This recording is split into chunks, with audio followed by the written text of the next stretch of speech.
वालेकुम, मेरा नाम डॉक्टर सुनैना है और मैं as a gynaecologist assistant Zebul Nisa trust hospital में काम कर रही हूँ। आज का जो टॉपिक है वो प्रेगनेंसी केयर और उसमें प्रेगनेंसी केयर है थर्ड ट्राइमेस्टर की, जो कि सबसे ज़्यादा इम्पॉर्टेंट ट्राइमेस्टर होता है प्रेगनेंसी का।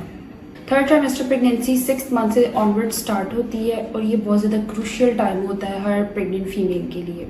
इसमें आपको मैं बताऊंगी कि आपने किस किस वीक्स पे आपके विजिट्स होंगे, आपके गायनेकोलॉजिस्ट किस किस वीक्स पे आपको रिकॉल करेंगी, आपके क्या क्या चीज़ें जो फैक्टर्स क्या क्या मॉनिटर होंगे।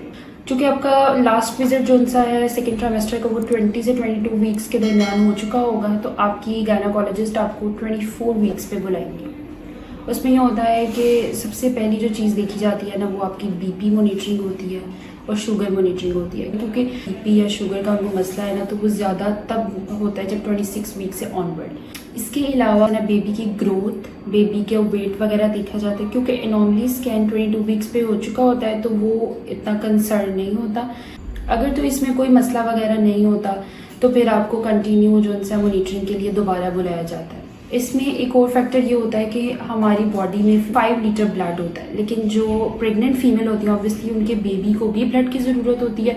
तो इसमें नेचुरली क्या होता है कि हमारा जो खून है ना वो बिल्कुल पतला हो जाता है, ताकि जो खून की रिक्वायरमेंट है वो बेबी और मदर दोनों को प्रोवाइडेड रहे।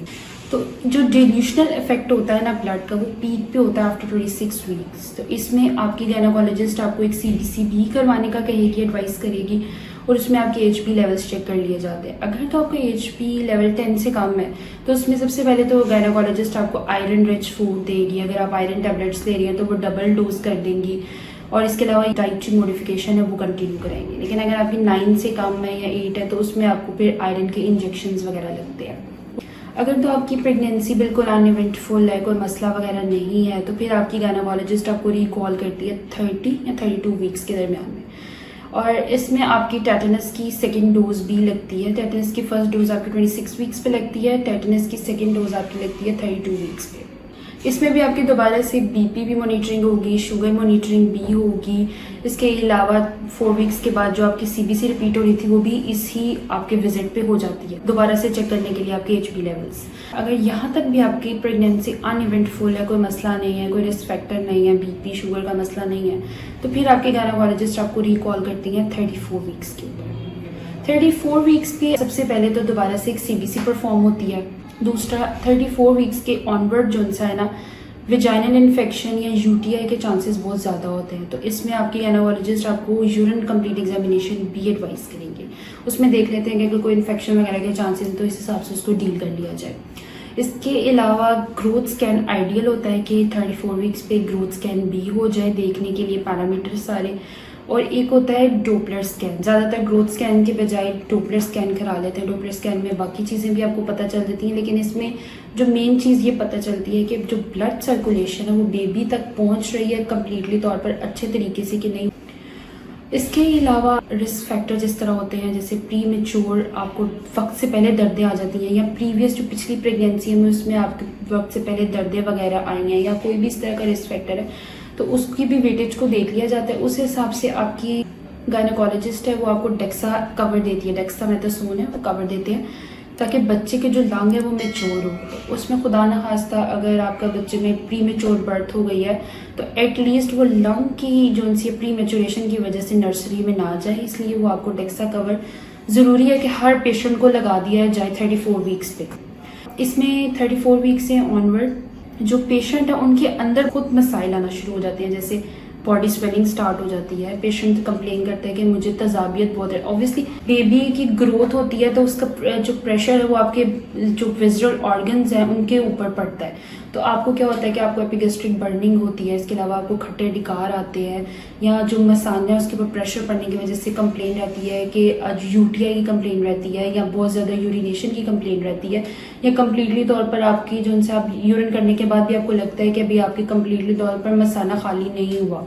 तो ये सारी चीज़ें भी आपसे मरीज से पूछ ली जाती हैं। विजाइनल इन्फेक्शन जो कि बहुत ज़्यादा कॉमन है लास्ट मंथ में, ये सारा कुछ आपको अपने पेशेंट से पूछ लिया जाता है। फिर उस हिसाब से अगर उनको कोई ना कोई मसला हो तो फिर आप उस हिसाब से उसको डील कर लेते हैं। और सबसे जो इम्पोर्टेंट बात होती है थ्रू आउट द फेज होती है बेबी की मूवमेंट। उसका आपने बहुत ज़्यादा ध्यान रखना होता है through out the pregnancy, specially third trimester आपने इसका बहुत ज़्यादा ध्यान रखना होता है कि बेबी की मूवमेंट बिल्कुल ठीक हो। अभी तक अगर आपकी प्रेगनेंसी बिल्कुल ठीक है, सारा कुछ ठीक जा रहा है, मॉनिटरिंग वगैरह सब कुछ बेहतर है, फिर आपके गायनेकोलॉजिस्ट आपको 37 वीक्स पे बुलाते हैं। 37 वीक्स पे आपका फर्स्ट इंटरनल एग्जामिनेशन होता है, फिजिकल एग्जामिनेशन। देखा जाता है कि नीचे से कि आपकी ऑस की या यूट्रस की पोजीशन क्या है। सेकंड, आपका एक दोबारा से गायनेकोलॉजिस्ट खुद ही वैसे प्रेफर करती हैं कि स्कैन कर लेते हैं, बच्चे की पोजीशन भी देख लेते हैं कि बच्चे का हेड जो है वो पेल्विस में आ गया है कि नहीं। इसलिए इसके अलावा वेट देख लिया जाता है बच्चे का कि नॉर्मल है कि नहीं है। इस हिसाब से फिर सारी जो नेक्स्ट प्लानिंग होती है। इसके अलावा लाइकर देख लिया जाता है। अगर तो आपका सी सेक्शन होता है तो 37 वीक्स पे आपकी गायनेकोलॉजिस्ट आपको डेट दे देंगी, क्योंकि लोगों का ये कॉन्सेप्ट है कि 37 वीक्स पे आप जो उनसे ना सेक्शन कर दें, अगर किसी के प्रीवियस सेक्शन हो रहे हैं, जो कि बहुत ही गलत है। 37 वीक्स पे बिल्कुल भी नहीं होता है। 38 प्लस जो वीक्स होते हैं ना, उन पे जाके आपको हमेशा करवाना चाहिए। इवन ये जो लेबर इंडक्शन देते हैं, जो आर्टिफिशियल पेन्स देते हैं, वो भी 37 प्लस वीक पे गलत जो उनसे ना कॉन्सेप्ट है, गलत प्रैक्टिस है। इसी तरह अगर आपकी प्राइमरी ग्रेविड है, मतलब आपकी फर्स्ट प्रेगनेंसी है, वो नॉर्मल डिलीवरी है, तो उसमें आपको 38 से 39 वीक्स पे आपकी गायनेकोलॉजिस्ट रिकॉल करेंगी। उसमें आपका सेकेंड इंटरनल एग्जामिनेशन होगा, आपकी सारी पोजीशन वगैरह देखी जाएगी, ओस ओपन हुई है कि नहीं हुई है ये देखा जाएगा।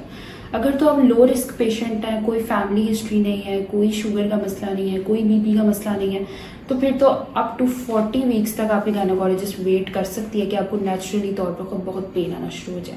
लेकिन अगर आप में थोड़ा सा भी रिस्क है, कोई फैक्टर है या हाई रिस्क पेशेंट है, तो 38 से 39 वीक्स में आर्टिफिशियल तौर पर पेन्स दे के इज़ द सेफेस्ट चॉइस। अगर लाइकर कम है या फिटर मूवमेंट थोड़ी डिस्टर्ब है, तो उसमें सेफेस्ट वे यही होता है कि गायनेकोलॉजिस्ट आर्टिफिशियली तौर पर पेन्स दे के लेबर इंड्यूस करवा ले। उम्मीद है कि इन सब बातों से आपको कुछ ना कुछ नॉलेज मिला होगा, और अगर आप किसी भी टॉपिक में मज़ीद चाहते हैं कि मैं वीडियो बनाऊं तो आप भी मुझे बता सकते हैं। तो इसके अलावा अगर आपने अभी तक हमारा चैनल सब्सक्राइब नहीं किया तो प्लीज़ आप सब्सक्राइब करें और हमारी वीडियो को शेयर भी करें। बहुत शुक्रिया।